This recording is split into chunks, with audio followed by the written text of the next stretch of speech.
And thanks for staying with us. And now to the education sector. A group of concerned parents wants the federal government to set a date for resumption of schools across the country. It says the continuous stay at home of children widen the educational gap already existing in the country between rich and poor pupils. Helen Osamede-Akins reports. At this position, ask those states that have already announced, I appeal to them. I think it is not safe. It is barely a week after the federal government reversed its decision on reopening of schools for graduating students. It has now released guidelines for the resumption of various levels of schools and learning facilities in the country. The guidelines were developed by the Federal Ministry of Education in collaboration with the Federal Ministries of Environment and Health, as well as health safety experts. The guidelines take into cognizance the possibility that COVID-19 pandemic may not go away anytime soon.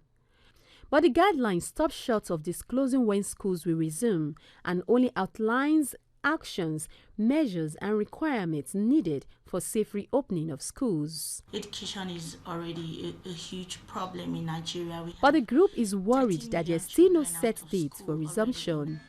It is worried that the continued stay at home of Nigerian children will continue to widen the gap between children of the haves and the have-nots. So our humble advice to the government is that we don't know how long this COVID is going to be with us. Malaria has been here. Typhoid has been here. People have been managing it.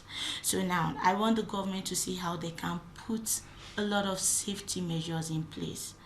Private school owners, public schools, to see how children can go back to school. Since the 19th of March, children have been out of school.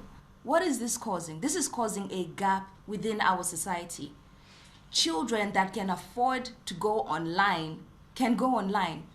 But the truth is that there are more children that are vulnerable, that do not have access to online education.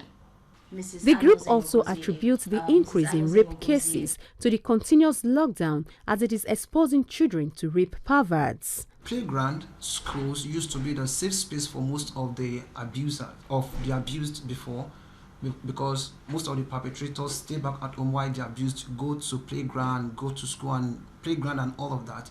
But now that there is total lockdown, they can't go to school anymore, which usually used to be a safe space for them. They are now being locked under the same roof with their perpetrators. So this is on an increase at the moment. It also calls on private bodies, organizations and individuals to support vulnerable people around them to ensure they are not left behind in getting the best of education. They also call on private bodies, organizations and individuals to support vulnerable people around them to ensure they are not left behind in getting the best of education. Helen Osamede-Akins, TVC News, Abuja.